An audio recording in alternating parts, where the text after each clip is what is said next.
श्री स्वामी समर्थ. जय जय रघुवीर समर्थ.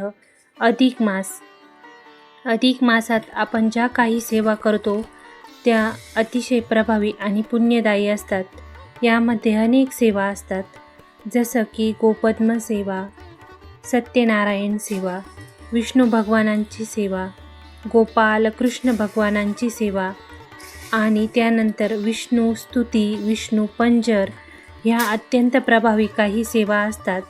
ह्या सेवा काही कारणामुळे काहींना करणं जमतं, काहींना जमत नाही. पण आपल्याला साधी आणि सोपी सेवा हवी असते. वेळही कमी, प्रभावही जादा आणि अगदी साधी सोपी कोणालाही करता येईल अशी सेवा पाहिजे असते. तर आज मी तुम्हाला अशीच गोपद्मांची अधिक मासात करतात ती सेवा सांगणार आहे.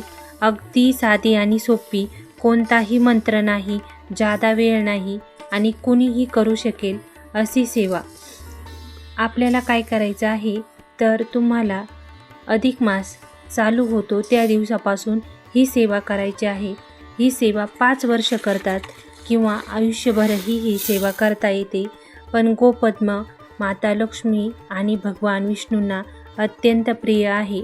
आणि अधिक मास हा गोपालक विष्णू शेषशायी विष्णू भगवानांचा आहे, जो मलमास म्हणून आणि पुरुषोत्तम मास म्हणूनही ओळखला जातो.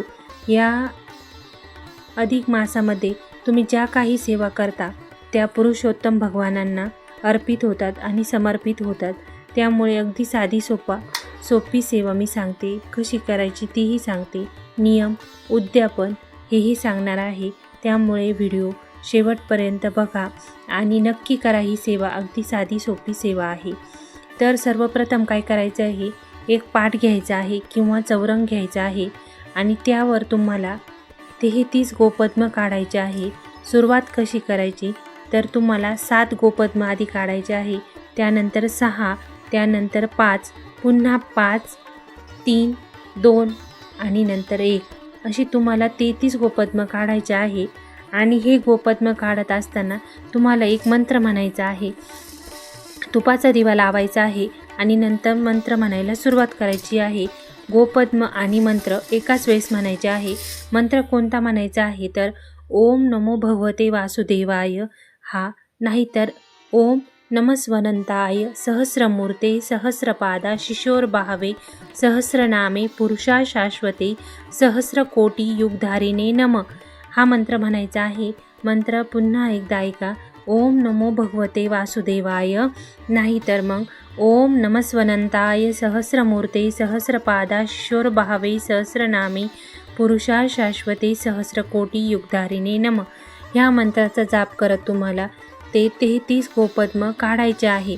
आता ही गोपद्म काढून झाल्यानंतर काय करायचं आहे, तर त्या गोपद्मांना तुम्हाला धूप दीप ओवाळायचा आहे आणि त्यानंतर आपली नित्यसेवा करायची आहे. असं तुम्हाला न खंड पडता जोपर्यंत अधिक मास आहे तोपर्यंत करायचं आहे. आता मध्ये जर काही अडचणी आली, मासिक धर्म किंवा गावाला जाणे, बाहेर जाणे, सुतक असं जर काही आलं तर काय करायचं, इतर कुणाकडूनही ते गोपद्म घरातल्या व्यक्तींकडून काढून घ्यायचे आहेत. सेवा खंडित करायची नाही. गोपद्म तुम्ही कोणाकडूनही काढून घेऊ शकता. आता याचं उद्यापन कसं करायचं, तर तुम्हाला काय करायचं आहे, कोणत्याही 33 वस्तू शेवटच्या दिवशी, ज्या दिवशी अधिक मासाची समाप्ती असेल त्या दिवशी तुम्हाला ह्या वस्तू दान करायच्या आहेत. 33 वस्तू तुम्ही कोणत्याही दान करू शकता. नसेल जमणार 33 वस्तू प्रत्येक गोष्ट दान करण्यासाठी, तर तुम्ही 33 अनारसे, 33 बत्ताशे कोणतीही वस्तू 33च्या पटीत तुम्हाला दान करायचे आहे.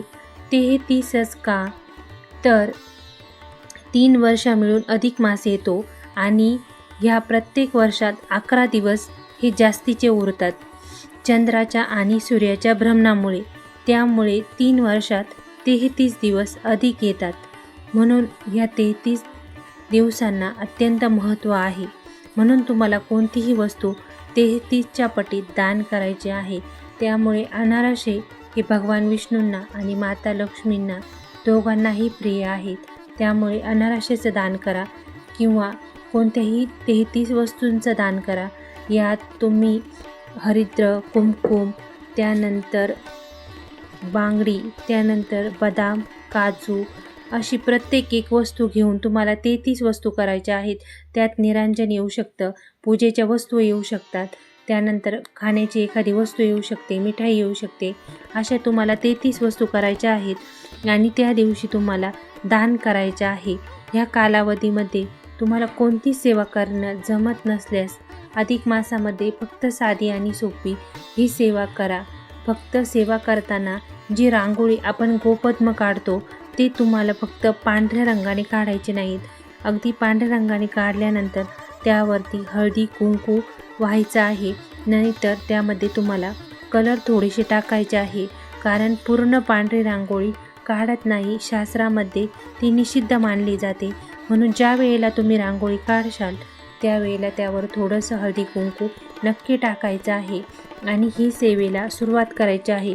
आता काहींना अधिक मासाच्या पहिल्याच दिवशी सेवा करायला सुरुवात करता येत नाही, तर त्यांनी नंतर ही सेवा सुरू केली तरी चालेल. अगदी 1-2 दिवस झाल्यानंतरही तुम्ही ही सेवा चालू करू शकता. फक्त मध्ये खंड पडू देऊ नका आणि सेवा करत राहा. आणि साधी आणि सोपी सेवा आहे. मंत्र फक्त म्हणत तुम्ही गोपद्म काढायचे आहे. एवढं मात्र लक्षात ठेवा की आपण ज्या वेळेला गोपद्म काढणार आहोत त्यावेळेला आपल्याला मंत्र म्हणायचा आहे.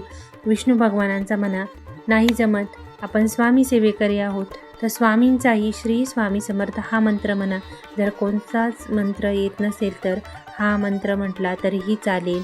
ह्या महिन्यामध्ये तुम्ही खूप सारे सेवा करू शकता, अगदी फलदायी असतात. 7 सत्यनारायण करू शकता, त्यानंतर विष्णुस्तुती पठण करू शकता, विष्णू पंजर पठण करू शकता. त्यानंतर तुम्ही अधिक मासातला जो ग्रंथ आहे तो वाचन करू शकता. कोणतीही सेवा करा, पण सेवा नक्की करा. आणि काही नसेल जमत तर ही गोपद्म सेवा नक्की करा. व्हिडिओ तुम्हाला कसा वाटला कमेंटमध्ये नक्की सांगा. आणि मी विष्णुस्तुती आणि विष्णू पंजर हा व्हिडिओही टाकलेला आहे. तुम्हाला ही सेवा करायची असेल तर कमेंटमध्ये नक्की बघा आणि सेवा नक्की करा. श्री स्वामी समर्थ.